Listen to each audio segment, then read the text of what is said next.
Hoy el presidente Trump mostró la versión más cruda de su poder, usar una tragedia como llave para abrir la puerta de la censura. No hubo duelo por Charlie Kirk, hubo cálculo. El plan, principalmente silenciar a la prensa, intimidar a reporteros, a uno le soltó la amenaza de cárcel en la cara y convertir el dolor en combustible para su proyecto autoritario. Así arranca esta jugada. Recordatorio rápido, si les gusta este tipo de videos, nos ayudaría mucho que le dieran al botón de me gusta, se suscriban si aún no lo han hecho y comenten su opinión, ya que el 98% de quienes nos ven todavía no están suscritos.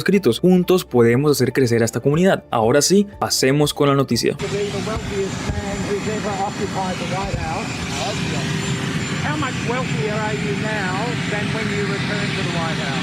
Well, I don't know the deals I made for the most part, other than what my kids are doing. You know, they're running my business. But most of the deals that I've made were made before. And that's what I've done for a life. I've built buildings, like I'm building a building here. You know where I'm building? You know what? You see that area? Yeah. That is going to be the greatest ballroom anywhere in the world. And for 150, so it gives me pleasure to do it for the country. And I'm paying for it. I'm paying for it.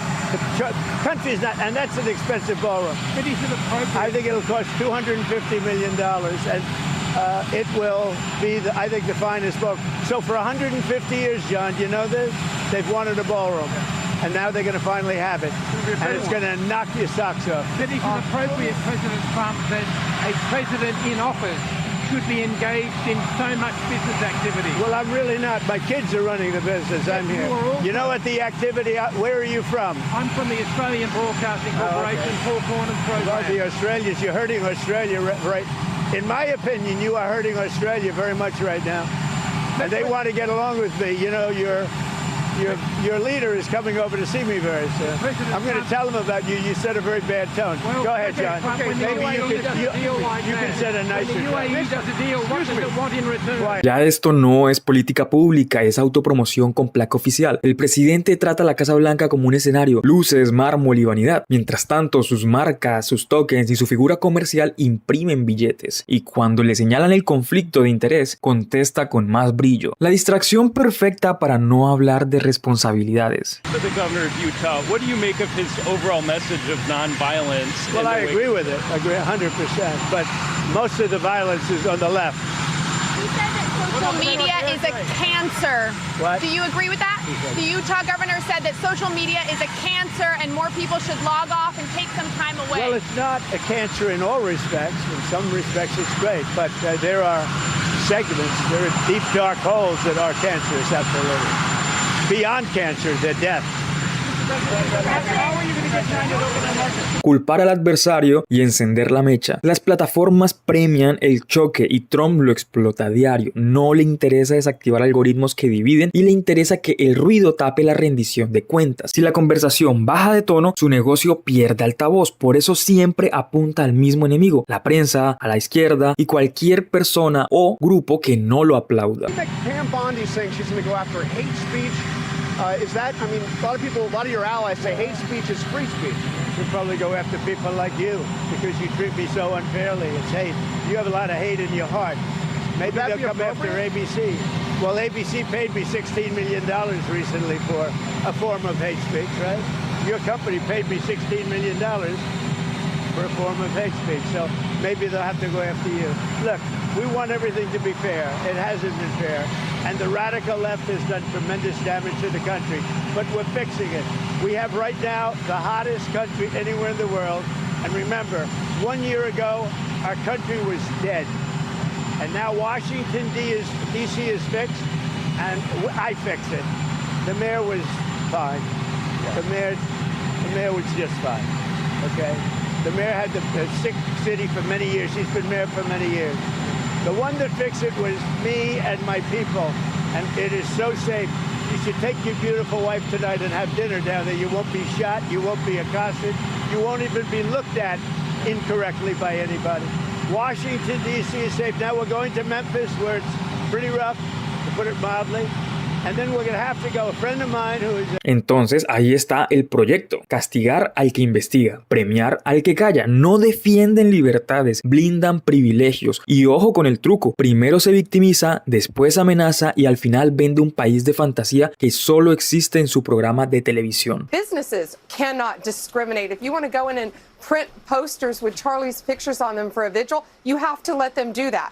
We can prosecute you for that. I have Harmeet Dillon right now in our civil rights unit looking at that immediately, that Office Depot had done that. We're looking at that. But Sean, En lugar de contención y prudencia, vemos prisa para encontrar culpables políticos y usar la maquinaria legal como látigo. La primera reacción no fue un duelo, fue cacería. El objetivo es simple: fabricar enemigos internos para justificar esa mano dura. These people are incapable of turning the temperature down. So it's our responsibility to do it for them, for the safety of the country and for their own safety. Their heinous movement should be politically destroyed, systematically dismantled. Their financial backing should be bankrupt. Entonces podemos ver de que no buscan diálogo, buscan arrancar de raíz a la oposición y si hace falta amenazan a reporteros con cárcel. Ese es el país que nos están vendiendo. Lujo para la vitrina, negocios girando detrás, culpabilizar a la prensa y encender la maquinaria legal para disciplinar disidentes. La muerte de Charlie Kirk se usa como llave para abrir un candado peligroso: menos prensa libre, más poder discrecional. Libertad de expresión no es que el presidente grite sin límites, es que el poder tolere el escrutinio. Si normalizamos que un jefe de Estado convierta preguntas incómodas en delito, mañana cualquiera que investigue se... Donald Trump atraviesa un deterioro cognitivo cada vez más visible. Lo más preocupante, sin embargo, no es únicamente su estado de salud, sino la manera en que este vacío de liderazgo está siendo explotado por figuras que operan en la sombra, entre ellas Stephen Miller, quien ha pasado de asesor presidencial a convertirse en un actor central que moldea las políticas más agresivas y controvertidas del trumpismo. Hoy, en Rumor de Estado, analizaremos cómo el debilitamiento de Trump ha abierto espacio a una agenda paralela y cuáles son los riesgos que esto supone para el futuro de la democracia estadounidense. Un recordatorio rápido: si te está gustando el video, no olvides suscribirte, darle like, comentar y compartir el video. El 98% de las personas no está suscrito. Dicho esto, pasamos a video. You are not an American citizen, that you are not afforded the same rights under the Constitution. Like, I've got colleagues that debate whether or not they are entitled to due process, and it's like, actually, that's they are. Yes. Like, it's not debatable, yes. But they are trying to make it debatable. They are trying to make it seem like, well, if you're an American citizen, you get it, but if you're not an American citizen, you don't get it. And that's why we saw Donald Trump just randomly kicking people out of this country and not giving them their day in court. And we know that even American citizens have been rounded up in that. And so that is what's so dangerous about this opinion, is that we know that you don't have to pass an accent test to actually be a U.S. citizen, right? So this idea that you can look at somebody and say, I'm looking at you and I think that you don't belong. Yep. Well, who is it that does belong? That's my question, because it seems like they are all about making sure if you don't have any melanin or very little, then you're the ones that look like you belong, and you can't look at somebody and know whether or not they are a U.S. citizen. Right. So why is it okay for ICE to then go out and see somebody and look at them or hear them and say whether or not they're a U.S. citizen, to the extent that they are, in my opinion, violating their constitutional rights? And for those people who don't fear that they'll be arrested in an immigration roundup because they look like they belong, this amendment, the idea that we've softened up around the Fourth Amendment, will one day come for you, because today it's about immigration. Yeah. But if it could be about anything at this point. Yeah. No. And again, I think you might be a subversive. Well, yeah, and I also think that we may end up going back to stop and frisk. I think that they may end up relitigating that and then just decide that they want to go into certain communities. Right. And they want to start rounding up certain people, whether it's that you wear a long black trench coat or whether it's that you are black. Like, I think... El testimonio revela un punto clave. Los derechos fundamentales en Estados Unidos están siendo reinterpretados como privilegios selectivos. Lo que antes era un principio constitucional, la igualdad ante la ley, se convierte ahora en un debate ideológico. Esa erosión no surge de manera espontánea. Responde a una estrategia diseñada para justificar detenciones arbitrarias, deportaciones masivas y, en última instancia, un Estado con menos límites frente a sus ciudadanos. La figura de Stephen Miller encarna esa estrategia. Aunque Trump es el rostro visible, Miller ha sido el arquitecto de políticas que redefinen el alcance del poder presidencial, desde la separación de familias en la frontera hasta intentos de restringir el acceso al asilo. Muchas de las medidas que marcaron al gobierno republicano llevan su sello. Lo más revelador es que en la medida en que Trump pierde la capacidad de decisión, Miller gana terreno. Documentos filtrados y testimonios de funcionarios exponen cómo Miller interviene en decisiones que van más allá de su rango formal, escribiendo borradores de órdenes ejecutivas e influyendo directamente en la agenda legislativa. Esto configura un escenario en el que el verdadero poder no reside en el presidente electo, sino en un consejero no elegido por nadie. La ironía es evidente. El trumpismo llegó bajo el poder de la promesa de combatir a un supuesto Estado profundo, que manipulaba las decisiones desde las sombras. Sin embargo, lo que ha sumergido es precisamente eso, un sistema donde las decisiones críticas se toman fuera del escrutinio público, con Trump reducido a firmar documentos que muchas veces ni comprende en su totalidad. Gets dementia. How will we know? Donald Trump's mental decline, which is more and more obvious, started from such a low level of mental processing power that it's hard to track his decline. It's from low to... El comentario, aunque mordaz, refleja un dilema real. ¿Cómo identificar un deterioro en alguien cuya gestión siempre estuvo marcada por improvisación, falta de rigor y confusión? Lo más preocupante no es únicamente la salud de Trump, sino el hecho de que este vacío se ha aprovechado para consolidar un poder paralelo. And then you need to figure out why, and then you go in and you say, this is how you reduce it. You and I talked about poverty, right? So if you are doing things that are going to increase poverty, whether we're talking about your terrible tariffs that are illegal as well, or whether we're talking about the fact that you are defunding healthcare, you are defunding food, you are now going after education and defunding education and want to get rid of the Department of Education as a whole, or you want to take our tax dollars and make sure you send it off to the private schools that don't have to take every single child, you are definitely compounding the issue. You are not fixing anything. You are making things worse because you have no idea what you're doing. No. You messed us up before. We ended up having the worst job numbers when you were in the last time. And guess what? We've got the worst job numbers now, especially when you start to look at the Black community. Yep. So listen, if we want to figure out how we are going to be safer, we probably need people that have actual intelligence and actually will pay attention to data and facts and go from there. But what they're doing right now, it almost feels like, you know, I've seen the memes about the purge and all these things. But as somebody who understands history, when I see ICE, I see slave patrols. Now, I never lived through the slave patrol period, but if you know the history of policing in this country, then you understand that they were born out of slave patrols. And now with the Supreme Court saying this, it's almost like you can just go grab them up. That is what they're saying.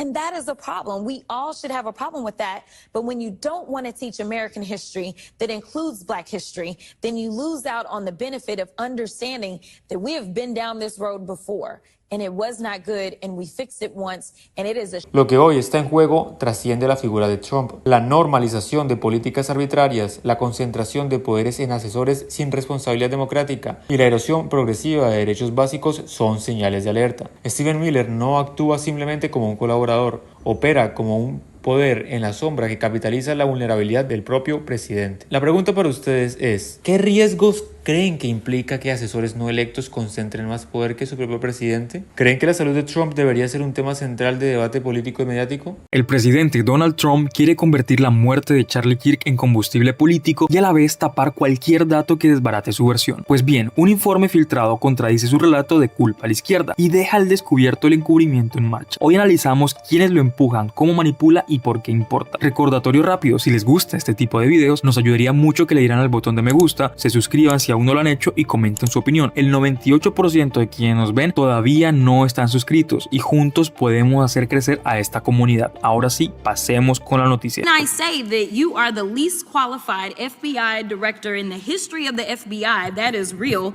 because you are the only one that never even served with the FBI prior to joining.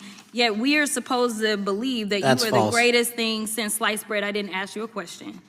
Now, what I want to go through is to talk about why you are a failure and why, honestly, we just need to tell you bye-bye. And frankly, when people sit around and say things like, oh, you know, we're happy because now we feel safe. I don't know who feels safe in this country except for the white supremacists, because I specifically as a black woman definitely don't feel safe. I don't have any confidence in you. And if we start talking about the reasons that I lack confidence, we could start with you not just wanting to acknowledge some simple facts. Simple facts like the vast majority of the threats are coming from right-wing extremism. So I'm confused about what it is that the FBI is doing except for trying to put on a show for The Apprentice, or whatever you want to call him. The day after all of this took place, there was domestic terrorism that was taking place at HBCUs. They were targeted. Yet I didn't hear anything from the FBI about what was going on. And again, black people kept saying, how did we end up in this? Because the numbers are so very clear that white supremacy is a problem. And honestly, I've not heard anything out of you today that makes me believe that you're gonna do anything about the white supremacy problem. The one that is leading to children being killed, children being shot, as well as members of their community as they're worshiping in their churches. Mientras la Casa Blanca arma propaganda, sus operadores fallan en lo básico, reconocer la violencia que sí existe. Por eso aquí nunca hemos santificado a Kirk. No era un héroe civil, era un empresario del resentimiento financiado por millonarios. Si te quedas callado, cedes el tablero a un proyecto autoritario que avanza a golpes de mentira. Para ver cómo lo venden en cadena nacional, pasemos con Fox. Right. You know, I'm watching some of the liberal networks. I've never heard them care about the Constitution so much. Their First Amendment. This has nothing to do with the First Amendment. This has to do with the business decision, as you noted. And for all the concern about the First Amendment, I mean, they're apoplectic, Jesse. What about all the amendments that Charlie Kirk lost? Because Charlie Kirk has no amendments right now, none. And the outrage I see over Jimmy Kimmel, I wish I would have seen that for the death of a father and a husband who should still be here. Yeah, they got their priorities all out of whack. Reescribir a Kirk, colgarlo de cada tema y usarlo como llave para censurar y disciplinar a la prensa. Los mismos millonarios que lo financiaron encontraron otro rostro. El objetivo real es consolidar poder. Ahora choquemos estos con datos, el informe filtrado del caso del tirador. Bueno, aquí tengo el reporte, el cual se los voy a traducir y dice así. Aún no se ha encontrado evidencia de vínculos entre el tiroteo de Charlie Kirk y grupos de izquierda. Un funcionario dice que 3 personas familiarizadas con la investigación federal sobre el asesinato de Kirk dijeron en NBC News que los investigadores aún no han encontrado un vínculo entre el presunto tirador y grupos de izquierda. La investigación federal sobre el asesinato de Charlie Kirk aún no han encontrado un vínculo entre el presunto tirador Tyler Robinson, de 22 años, y grupos de izquierda contra los cuales el presidente Trump y su administración se han comprometido a tomar medidas enérgicas tras el asesinato. Una persona familiarizada con la investigación federal dijo que hasta ahora no hay evidencia que conecte al sospechoso con ningún grupo de izquierda. Todo indica hasta ahora que se trató de un solo sujeto que hizo algo realmente malo porque consideraba personalmente ofensiva la ideología de Charlie Kirk. Además, 2 de las personas familiarizadas con la pesquisa dijeron que podría ser difícil acusar a Robinson a nivel federal por el asesinato de Kirk, mientras que la tercera fuente dijo que aún no se espera que se presente algún tipo de cargo federal contra Robinson. Entonces, una semana escuchando izquierda y el propio avance de la investigación lo desmiente. ¿Qué si busca el aparato? Una coartada para criminalizar disidencia, colgarle al caso una etiqueta progresista y usarla para perseguir voces y protestas. Si aceptamos el blanqueo de Kirk, compramos su premisa, que la izquierda es culpable. El presidente Trump lleva años asusando violencia política mientras su partido bloquea reformas mínimas contra la epidemia de armas. Y cómo la reacción legislativa empujan resoluciones que lavan el legado de Kirk. Escuchemos al siguiente video. We can deeply disagree and come together as a country to denounce the horror of this killing. And it is not a license for the abuse of power and whitewashing of American history. Today's resolution only underscores the majority's recklessness by choosing to author this condemnation and honoring on a purely partisan basis, instead of uniting Congress in this tragedy with one of the many bipartisan options to condemn political violence and Kirk's murder, as we did with the late Melissa Hortman. Instead, the majority proceeded with a resolution that brings great pain to the millions of Americans who endured segregation, Jim Crow, and the legacy of bigotry today. We should be clear about who Charlie Kirk was. A man who believed that the Civil Rights Act that granted Black Americans the right to vote was a mistake, who after the violent attack on Paul Pelosi claimed that, quote, some amazing patriot, unquote, should bail out his brutal assailant, and accused Jews of controlling, quote, not just the colleges, it's the nonprofits, it's the movies, it's Hollywood, it's all of it, unquote. His rhetoric and beliefs were ignorant, uneducated, and sought to disenfranchise millions of Americans, far from the working tirelessly to promote unity, unquote, asserted by the majority in this resolution. It is equally important that Congress does unite to reject the government's attempt to weaponize this moment into an all-out assault on free speech across the country, all in the name of Charlie Kirk. President Trump and the FCC are now cynically threatening to shut down ABC and any outlets who give airtime to the administration's political critics. This is a disgusting attack on the American people and the very First Amendment rights that define us as a country.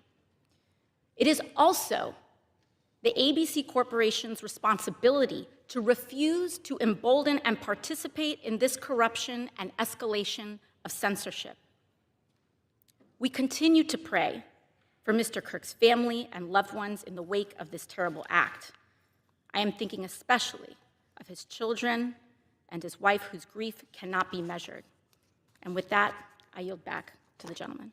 Entonces Trump está usando el luto como herramienta de poder, censura a críticos, santifica a un agitador y vende que el público exige cabezas, como si Kimmel hubiera caído por la indignación ciudadana y no por la intimidación política. Si el estándar es presión pública, entonces expliquen por qué Brian Kilmeade sigue en el aire tras años de retórica contra poblaciones vulnerables que ya tienen consecuencias en la calle. Si van a gobernar por miedo, respondamos con organización y denuncia sostenida. Y ahora, antes del cierre, una idea clara: no se trata de llorarle a una figura fabricada, se trata de defender el derecho a disentir sin que el gobierno te silencie. Hoy vimos el guión completo: operadores incompetentes, televisión alineada y un presidente que intenta intervenir un crimen en licencia para censurar y ampliar su control. Los datos filtrados derriban el intento de culpar a la izquierda. El blanqueo legislativo busca fijar una versión oficial y la presión a medios pretende que el miedo haga el resto. La respuesta democrática no es tibieza, es verdad, memoria y organización. Aquí lo fabricó dinero y propaganda. A la ciudadanía lo sostienen derechos que no se negocian, y aquí no vamos a entregar la primera enmienda a cambio de un... La administración de Donald Trump enfrenta acusaciones de encubrimiento. No hablamos solamente de figuras vinculadas a escándalos como Jeffrey Epstein, sino de algo más amplio y peligroso: la ocultación sistemática de datos, responsabilidades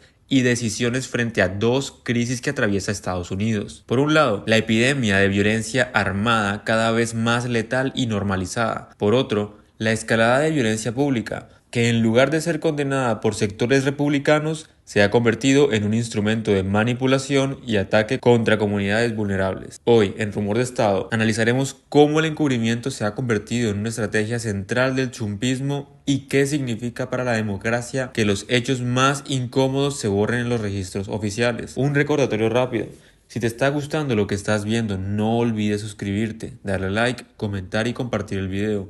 El 98% de las personas que miran estos videos no están suscritas. Dicho esto, most of the files. Who, if anyone, did Epstein traffic these young women to besides himself? Himself. There is no credible information. None. If there were, I would bring the case yesterday that he trafficked to other individuals. And the information we have, again, is limited. So the answer is no one? For the information that we have. In the files. In the case. El reconocimiento de Tillis es significativo. Incluso desde el propio Partido Republicano se admite que el lenguaje bélico alimenta la violencia. Sin embargo, estas advertencias no se traducen en cambios de fondo. El discurso de guerra se mantiene porque genera cohesión política y sirve como cortina de humo frente a ausencia de problemas reales. El encubrimiento opera en varios niveles. Primero, en el plano político, culpar a las comunidades marginadas, en este caso a las personas trans, desviando la atención de la responsabilidad que tienen el acceso irrestricto a las armas y a la retórica incendiada de líderes republicanos. Segundo, en el plano institucional, la eliminación de estudios oficiales que documentan una verdad incómoda. Un informe del propio Departamento de Justicia señalaba que los ataques de extrema derecha superan en número y letalidad a cualquier otro tipo de extremismo en Estados Unidos. Tras el asesinato de Charlie Kirk, este documento desapareció de los portales oficiales. El patrón es claro, no se trata de responder a la violencia con políticas públicas, sino de manipular la información para que la situación culpe a un adversario ideológico. Mientras tanto, el origen real del problema, el extremismo interno y la facilidad de acceso a armas de fuego se mantiene intacto. Investigations. In the case of a U.S. attorney, Jeanine Pirro, it has come to light that in a civil proceeding, that Fox News executives, prior to her confirmation, called her, I'm quoting here, a reckless maniac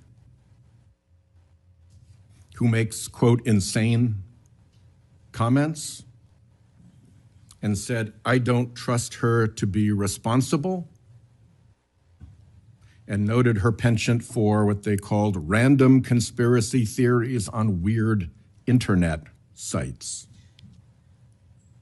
My question to you is, did that turn up in her background investigation?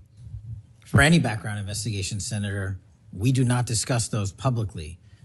And for every background investigation, when there's an adjudication, it is not made by me. It is made by the career professionals who run the inspection division and background check system. Do you know if that information was found? You see, we're an oversight body here, and there are really three possibilities here. One is that the FBI background investigation didn't find that stuff. That's worth noting because these investigations, full field background investigations, are supposed to find that stuff. That's possibility one. Possibility two is that the FBI did in fact find that information and then did not report it to the administration or to the committee.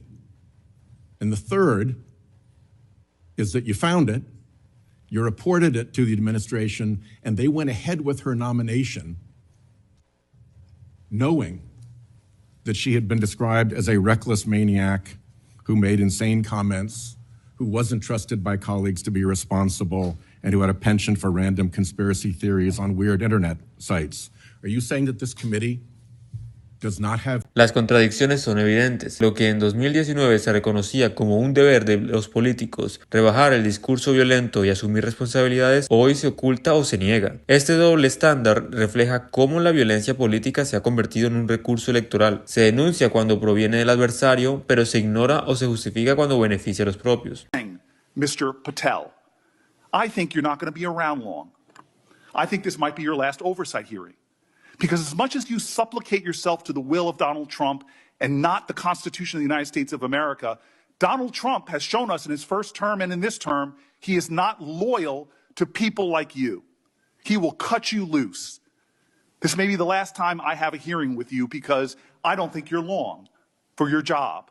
But I'm going to tell you this. I pray for you.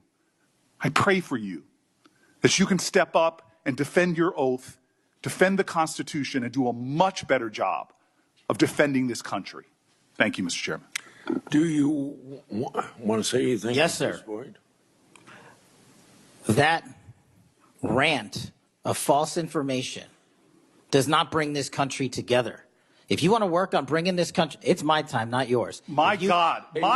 If you want to talk about dividing this country, it is I my follow time. you on your social media posts that It is tear my this country time apart. to address There should be a your unifying- falsehoods. Oh, You are an you can try embarrassment all to the you division want in this country. to not Senator, take it is my responsibility time. for what You you had have your said. time. Sir, you're Your making a time is mockery of this over. committee. Sir, you don't tell me my time is over. You The know how people far of New we've Jersey come tell me since what my you time tell- is. Senator, You can't lecture me. you can tell me Sir, my time's over? You may be the charge of the I'm not FBI, going anywhere. but I am not afraid of you, Mr. Chairman. Not afraid of you. Mr. Chairman, point of order. El resultado de este encubrimiento en una ciudadanía ciudadanía expuesta a más violencia con menos información y con instituciones debilitadas, la administración de Trump no solo ha fallado en prevenir tiroteos masivos o actos de extremismo, ha elegido borrar, ocultar y manipular para no enfrentar los costos políticos de la verdad. Esto plantea una pregunta de fondo. ¿Qué pasa cuando un gobierno se dedica más a encubrir que a gobernar? La respuesta se refleja en un país polarizado, más inseguro y con una democracia cada vez más frágil. Y yo te pregunto a ti, ¿creen que la eliminación de estudios oficiales sobre violencia política es un acto de censura gubernamental? ¿Hasta qué punto los líderes políticos alimentan directamente los... Donald Trump muestra señales claras de deterioro físico y cognitivo.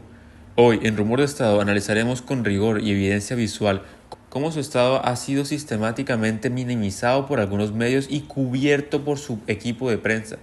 No nos limitaremos a describir imágenes, ofreceremos contexto, implicaciones políticas y las contradicciones en el relato público. Un recordatorio rápido, si te está gustando lo que estás viendo, no olvides suscribirte, darle like, comentar y compartir. El 98% de las personas no está suscrita. Dicho esto, pasamos a video. House Speaker was gunned down by an assassin as well. I'm not familiar. The Minnesota House Speaker, a Democrat, was assassinated this summer. Well, if the governor had asked me to do that, I would have done that. But the governor of Minnesota didn't ask me. I didn't.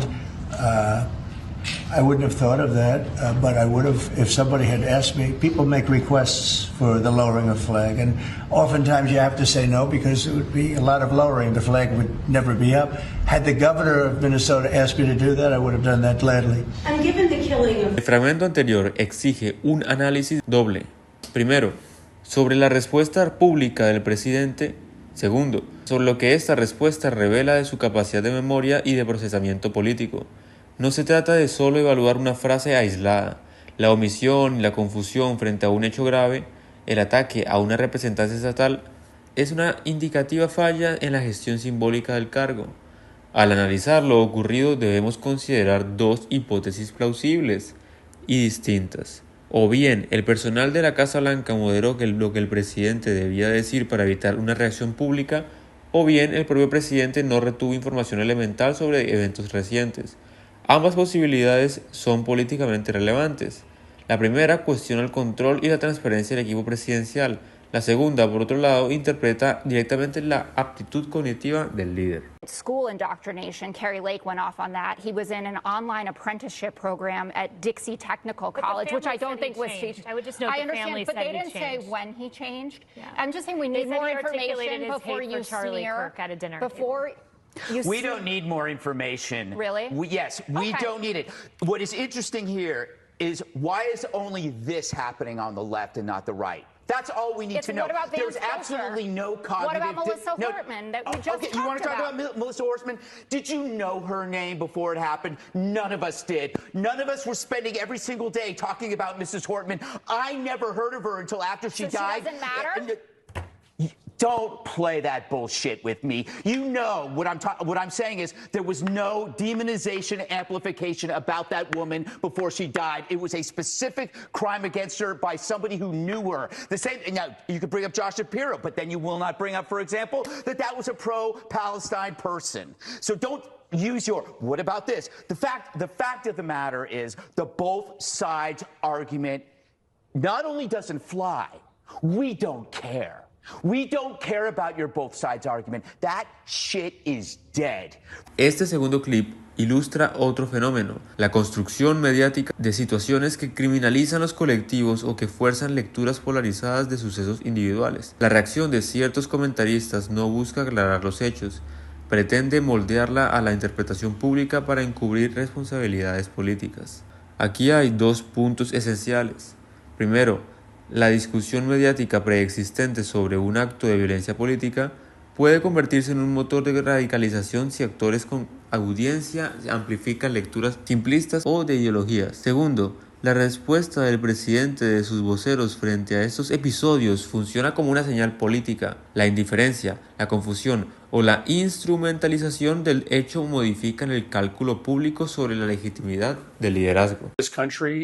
It was a tragedy that could have led the whole country to come together to do whatever is necessary to confront and stamp out political violence. But President Trump, predictably, and his allies, they've chosen a different route. And we need to talk about the seriousness of what might be coming in this country. First, let's be clear. There have been attacks on both Democrats and Republicans. The attackers have been radicalized by both the right and the left. But Trump and his anti-democratic, small d, allies, they see an opportunity to exploit the murder of Charlie Kirk and use it as an excuse to destroy. El senador que aparece en el clip plantea una lectura diametralmente opuesta. Más que un punto de encuentro nacional, el atentado podía convertirse en un pretexto para intensificar la polarización. Esa posibilidad no es teórica. En la era de la comunicación instantánea, cada imagen o cada comentario presidencial es interpretado, amplificado y utilizado por facciones políticas. Ahora bien, volvamos a la evidencia física que ha activado estas discusiones. En semanas recientes han publicado grabaciones donde el presidente exhibe una marcha irregular, caminatas que incluyen zigzag, arrastre de una pierna y pérdida de fluidez motora, además de hematomas recurrentes en la mano y episodios de expresiones faciales asimétricas. El diagnóstico público improvisado oscila desde las explicaciones médicas plausibles hasta interpretaciones más graves sobre cognitivas deterioradas. Es obligación periodística diferenciar tres niveles de afirmación: la observación fáctica, la observación médica y la inferencia sobre la capacidad cognitiva. Solo el primero es incuestionable sin exámenes clínicos, los otros requieren pruebas y transparencia. Sin embargo, la reacción institucional ha sido en su mayoría performativa, parte de tranquilizantes comunicacionales desmentidos rotundos por parte de la Casa Blanca y ataques verbales desde equipos de prensa a quienes documentan las irregularidades. Esta estrategia tiene dos efectos claros: amortigua el escrutinio público inmediato, pero profundiza la desconfianza sobre la veracidad del relato oficial. No es la primera vez que la salud de un presidente condiciona la política pública. La historia contemporánea registra episodios en los que el secreto sobre el estado físico-mental de un jefe de Estado tuvo efectos decisivos en políticas internas y externas. La diferencia es que hoy la velocidad de disolución La diferencia hoy es la velocidad de difusión y la abundancia de material audiovisual disponible. La evidencia no desaparece, se replica. Por la responsabilidad informativa es doble: verificar mediciones clínicas cuando existan y, mientras tanto, mantener la exigencia de transparencia. El público tiene derecho a información clara sobre la capacidad de quien ejerce el mando. Las imágenes que muestran son vacilaciones motoras o confusión verbal, no son meras anécdotas. Son datos que, combinados con una política comunicacional que minimiza y aísla, configuran gobernabilidad y de rendición de cuentas. Exigir respuestas no es cuestión. La visita de Estado entre Donald Trump y el primer ministro británico Keir Starmer dejó al descubierto tres tensiones centrales: la definición de la política hacia Palestina tras el 7 de octubre, el uso de la libertad de expresión como arma política y el papel de las potencias occidentales frente a la guerra en Ucrania. Más allá de las declaraciones públicas, lo que vimos fue un ejercicio de esa situación. Cada líder buscó proyectar firmeza ante su propia opinión pública, evitando compromisos que los expongan demasiado. En el trasfondo, la diplomacia se mueve entre gestos calculados y la presión de medios que exigen respuestas inmediatas a crisis que no tienen solución rápida. Si te está gustando lo que estás viendo, no olvides suscribirte, darle like, comentar y compartir. El 98% de las personas no está suscrita. Dicho esto, pasamos a video. If you feel so strongly about officially recognizing Palestine for statehood, why are you waiting for President Trump to leave the country? Why can't you just do it right now? And isn't there a risk in rewarding Hamas with that? Well, let me be really clear about Hamas. They're a terrorist organization who can have no part in any future governance in Palestine. And what happened on October the 7th was the worst attack since the Holocaust. We have extended family in Israel. I understand firsthand the psychological impact that had across Israel. So I know exactly where I stand in relation to Hamas. Hamas, of course, don't want a two-state solution. They don't want peace. They don't want a ceasefire. So I'm very clear where I stand on Hamas. Okay. On the question of recognition, I made my position clear at the end of July as to the timing, which has got nothing to do with this state visit, and I've discussed it with the President, as you would expect amongst two leaders who respect each other and like each other and want to bring about a better solution in the best way that we can. Thank you so much. Can I go back then to Robert at ITV? Robert Peston, ITV. Mr. President, you uniquely, you alone in the whole world, have the power to persuade Prime Minister Netanyahu to stop the demolition of Gaza City, to stop the starvation of Palestine, and to stop the killing of civilians. If not now, when will you exercise that power to tell him to stop? Sure. And then for both of you on... But you do understand about October 7th. Of course, You do understand. So believe me, I understand One of the about it. worst days in the history of humanity. What happened, I have seen the tapes.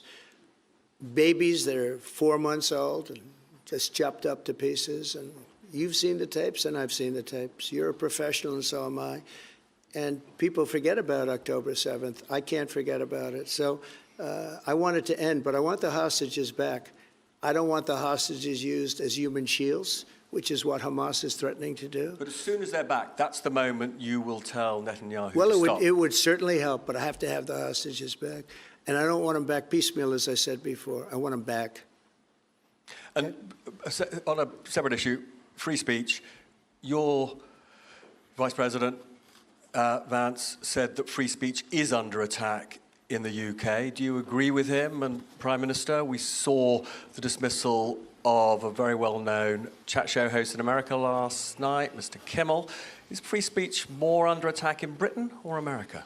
Well, Jimmy Kimmel was fired because he had bad ratings more than anything else, and he said a horrible thing about a great gentleman known as Charlie Kirk. And Jimmy Kimmel is not a talented person. He had very bad ratings, and they should have fired him a long time ago. So, you can call that free speech or not.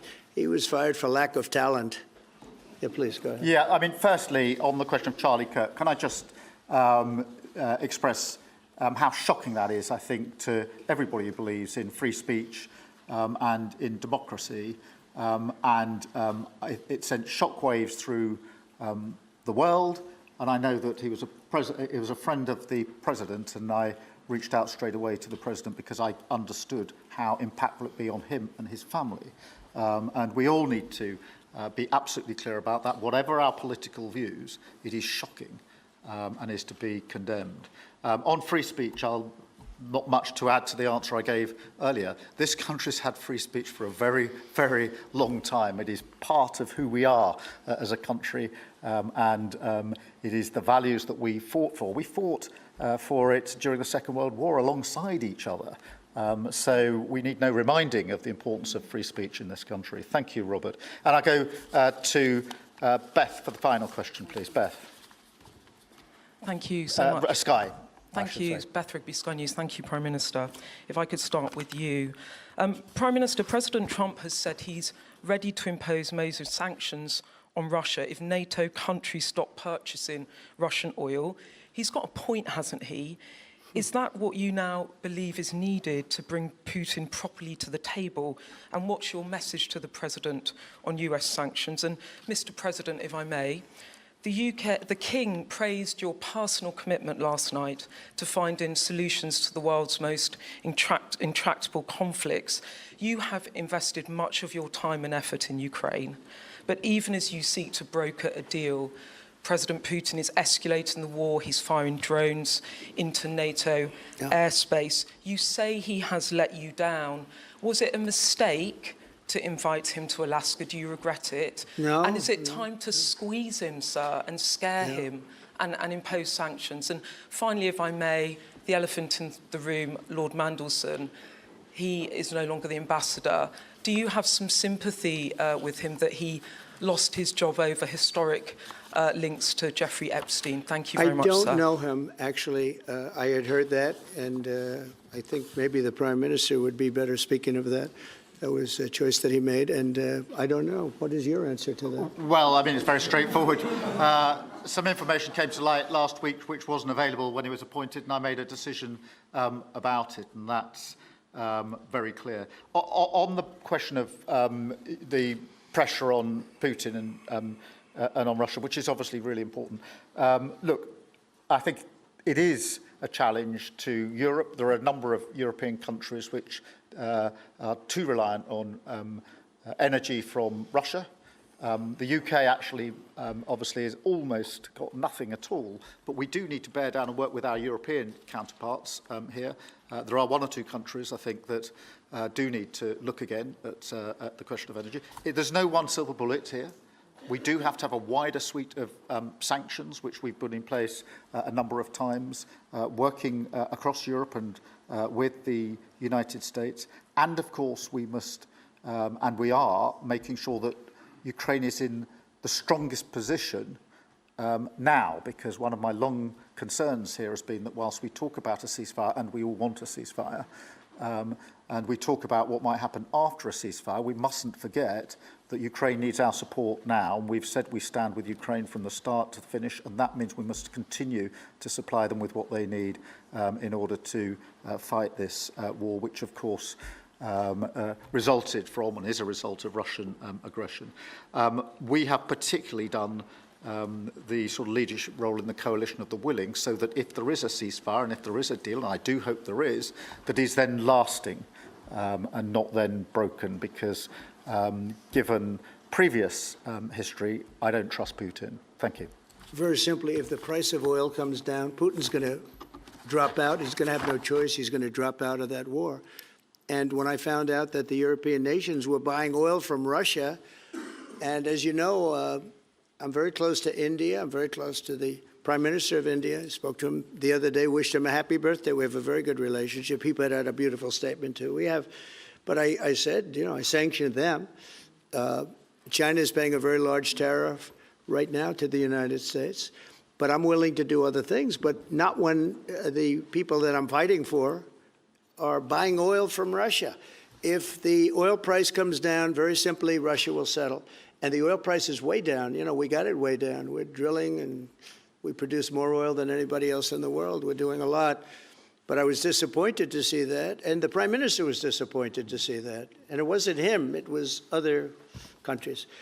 And you can't do that. La cumbre en Londres no solo mostró la cercanía entre Estados Unidos y el Reino Unido, también evidenció los límites de esa relación cuando se trata de decisiones que impactan millones de personas fuera de sus fronteras. Ahora la pregunta es, ¿serán capaces estos líderes de transformar la situación en resultados tangibles o seguiremos viendo promesas que se diluyen con el tiempo? ¿Qué opinan ustedes de este tipo de visitas que generan avances reales o solamente son un espectáculo diplomático? ¿Desde dónde los ven? ¿Creen que Trump y Starmer realmente buscan soluciones o solo refuerzan posiciones internas? En las últimas semanas, la discusión pública sobre la salud cognitiva de Donald Trump ha dejado de ser un rumor para convertirse en una pieza recurrente del debate político. No hablamos aquí de la especulación morbosa, sino de un fenómeno con efectos directos sobre la gobernabilidad, decisiones ceremoniales, tropiezos discursivos y frecuentes intervenciones de su equipo que muestran a ojos de mucho una separación entre la figura presidencial y la conducción efectiva en la política. Antes de comenzar, un recordatorio rápido: si te está gustando lo que estás viendo, no olvides suscribirte, darle like, comentar y compartir. El 98% de las personas no está suscrito. Dicho esto, pasamos a video. Question's a little trick question. I'm a very strong person for free speech. At the same time, when you have networks that where I won an election, like in counties, I guess it's 2,600 to 525. That's called landslide.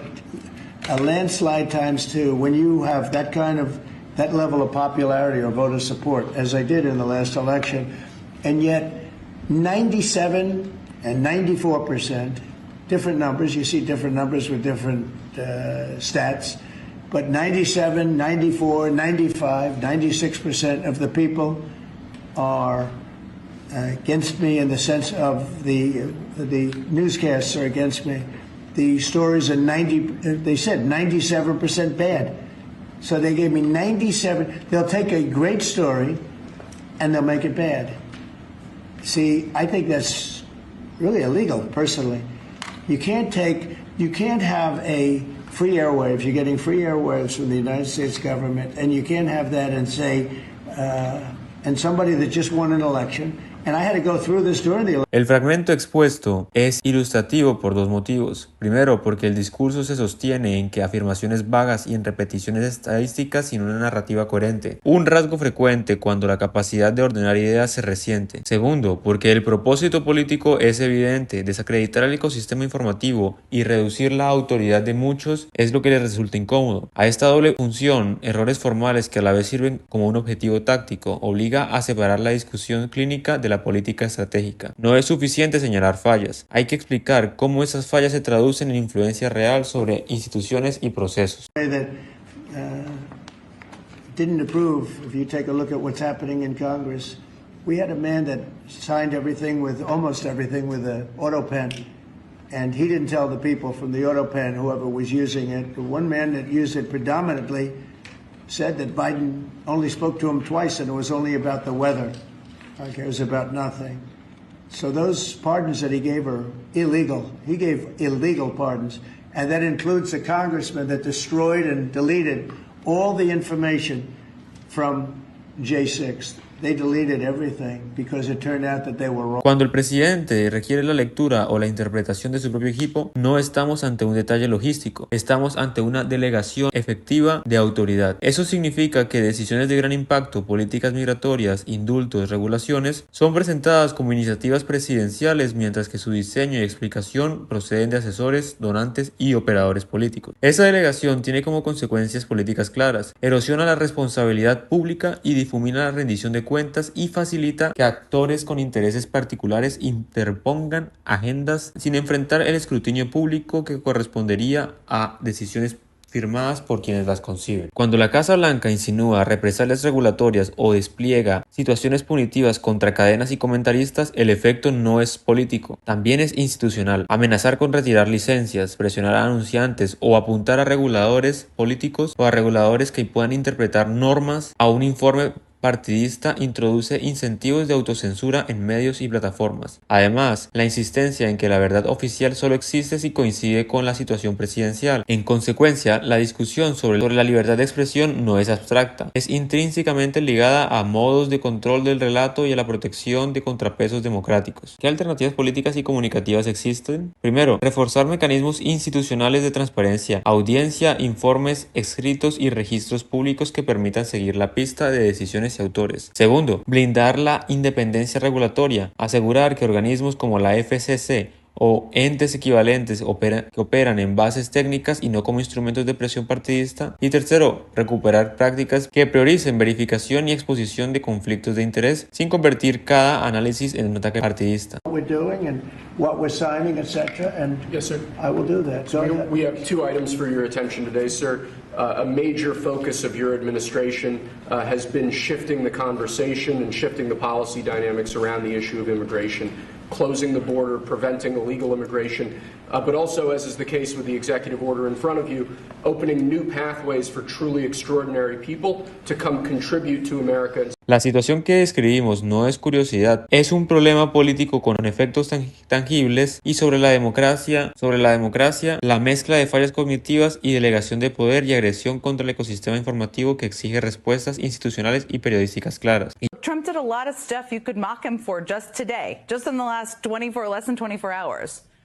And that is a huge part of what Jimmy Kimmel did on his show, and a huge part of why Trump went after him. And when the story broke yesterday, the assumption was that ABC suspended Kimmel because of his comments about MAGA's reaction to Charlie Kirk's killer. But it sure seems like it might be just a bit more complicated than that. I mean, yesterday, Rolling Stone reported that according to two sources familiar with the matter, multiple executives within ABC felt that Kimmel had not actually said anything over the line, but that the threat of Trump administration retaliation loomed. Well, there you have it. So maybe this one wasn't entirely about, or really about, one Kimmel monologue.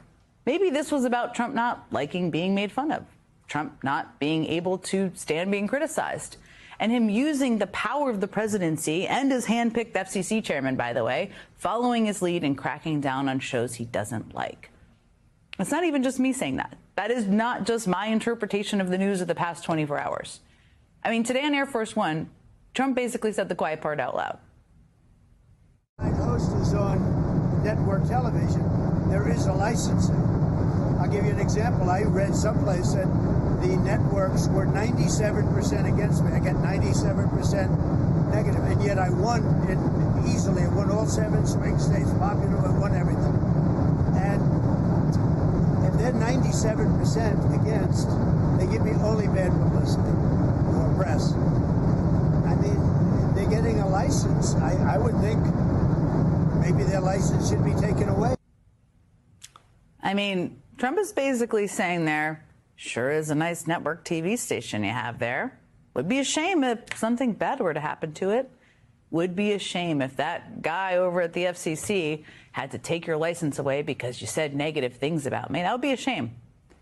And that wasn't just Trump misspeaking. Yo les pregunto a ustedes, ¿creen que la persistente intervención de asesores y donantes en la Casa Blanca debería investigarse con más profundidad? ¿De qué manera deberían protegerse los medios de comunicación frente a presiones regulatorias o económicas desde el poder? La disputa entre Donald Trump y Jimmy Kimmel parece a primera vista un cruce anecdótico entre un presidente y un comediante, pero cuando se analiza con detenimiento revela un patrón más amplio: el uso del poder político para intentar silenciar voces críticas, la inseguridad personal de un líder que no tolera la sátira y la manera en que la censura selectiva se convierte en política de Estado. Hoy, en Rumor de Estado, examinaremos 3 situaciones: la fragilidad de un presidente, los riesgos para la libertad de expresión y la falta de empatía de Trump frente a episodios de violencia pública que muestra censura mediática. Un recordatorio rápido: si te está gustando lo que estás viendo, no olvides suscribirte, darle a like, comentar y compartir. El 98% de las personas no está suscrita. Dicho esto, pasamos a video.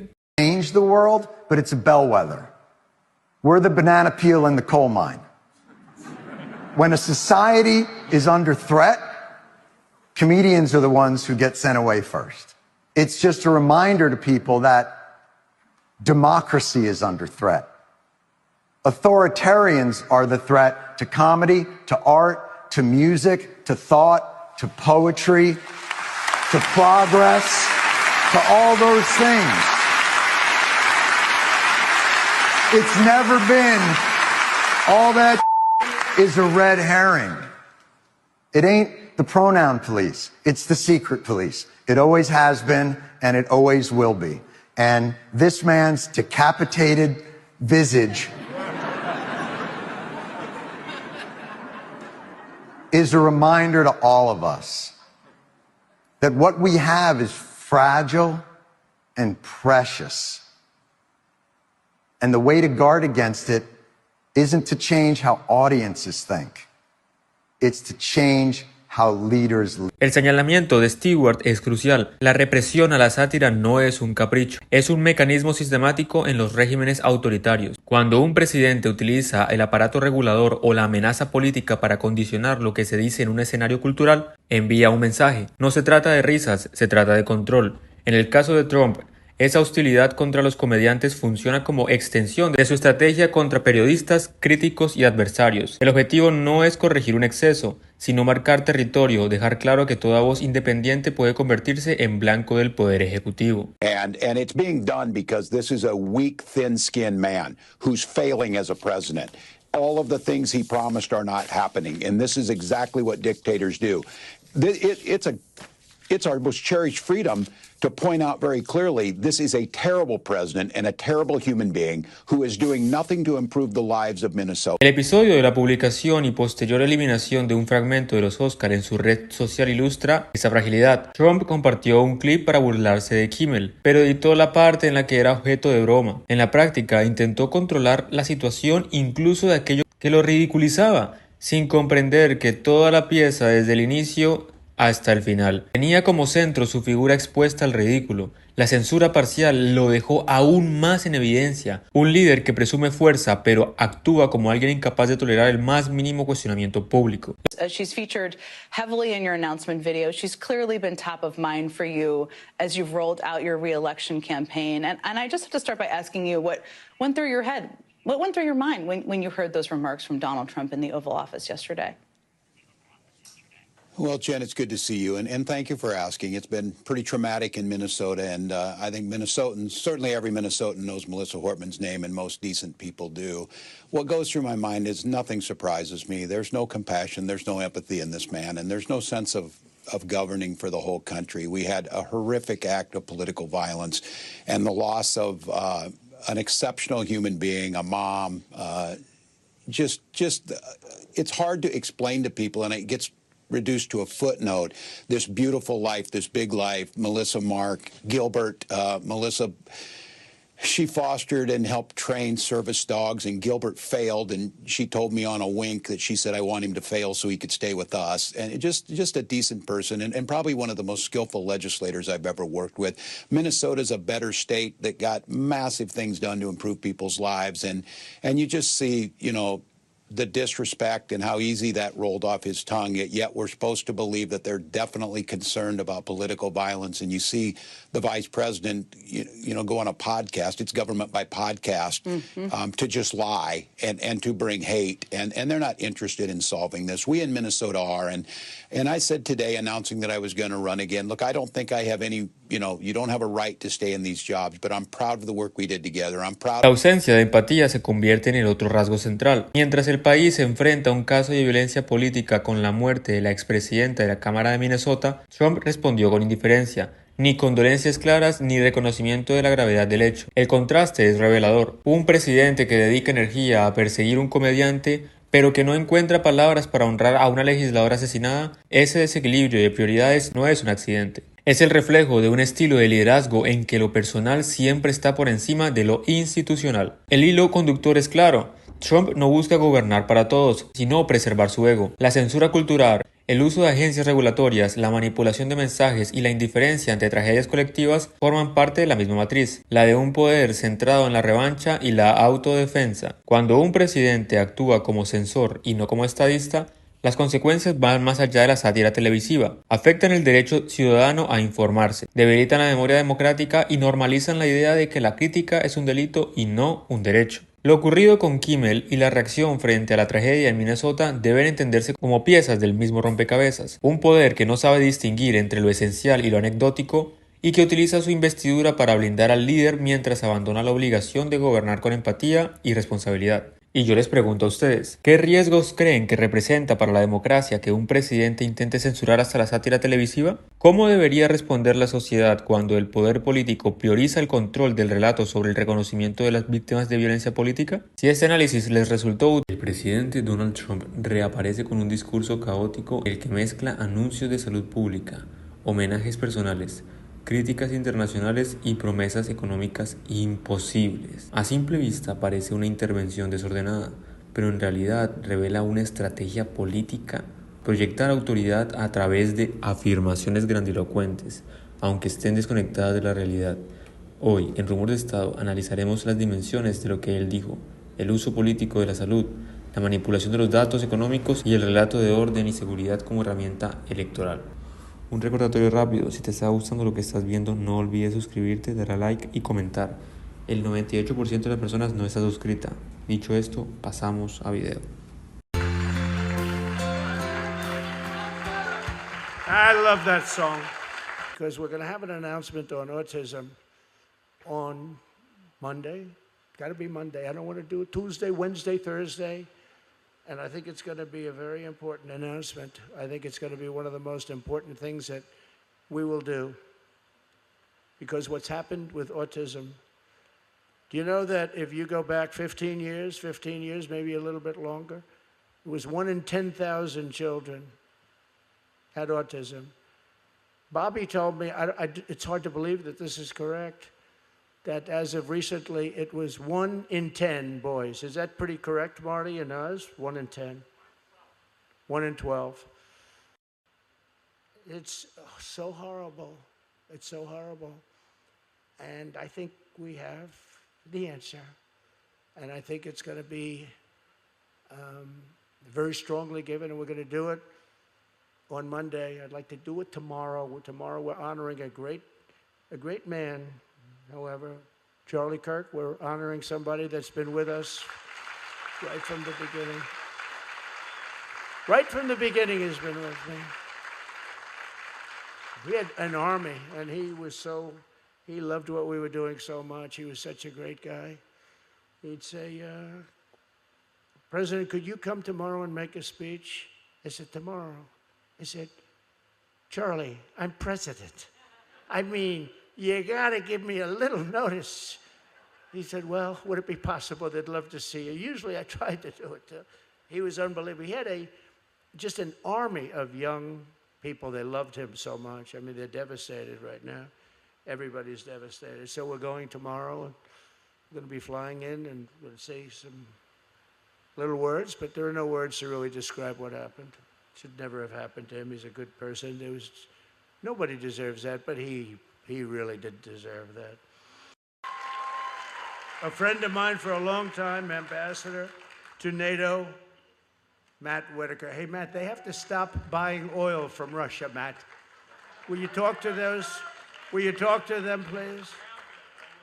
The Europeans are buying oil from Russia. It's not supposed to happen, right? Matt won't let it happen much longer, but that's not good. We're going to be reducing drug prices down to a level that nobody, not by 20%, 30%, by like 1,000%, because, you know, we're paying sometimes 10 times more than other nations. And we're not doing it anymore. It's been going on for a long time. That was a deal with drug companies and nations. How to take advantage of the United States. You're going to see the biggest cuts in drug prices, which is going to be great for every aspect, Medicare, Medicaid, Social Security, everything. It's going to have numbers. I mean, we're going to literally be cutting prices by 500%, 600%. Drugs that sell for $88 in London are selling for $130. Wonderful school, Coast University of Pennsylvania. Congratulations, Oz. Great place. Great place. I like it too, but I don't know. Are we coming after them too? I suspect so. I wonder how much Harvard's going to end up paying us, right? Going to be a lot of money. Going to be a lot. Columbia agreed to $200 million. Others have agreed to mass. You know, what they've done has been terrible. But he went. I'm very disappointed in President Putin. But, you know, they're losing. They're killing 5,000 people a week plus. Anywhere from 5,000 to 7,000 people a week are dying for no reason whatsoever. We've removed. If you stop Russia and Ukraine, sir, you should be able to get the Nobel. I said, I stopped 7 wars. That's one war, and that's a big one. But all of these, actually, that was the one I thought would be easiest for, because I have a good relationship with President Putin. Disappointed in him, but I do. I thought that would be the easiest one, but we'll get it done one way or the other. Extending, because no matter what, if they got every dream, we're restoring law and order to our cities and towns at levels that nobody's ever seen, and wait till you see. And I must say, our next one is a place called Chicago. We're going to go into Chicago. And we've already, you know, the FBI's been there for 6 months, and, you know, and just getting prepared. And just the fact that they've been there for a little while, we've got it down a little bit. But it's going to come down a whole lot. Chicago is going to be a very safe city. I was with the head of Clean Up Chicago. We're going to start that pretty soon, but we're going to do Memphis. We're doing them one by one. Thank you very much, everybody. Have a good time. Thank you.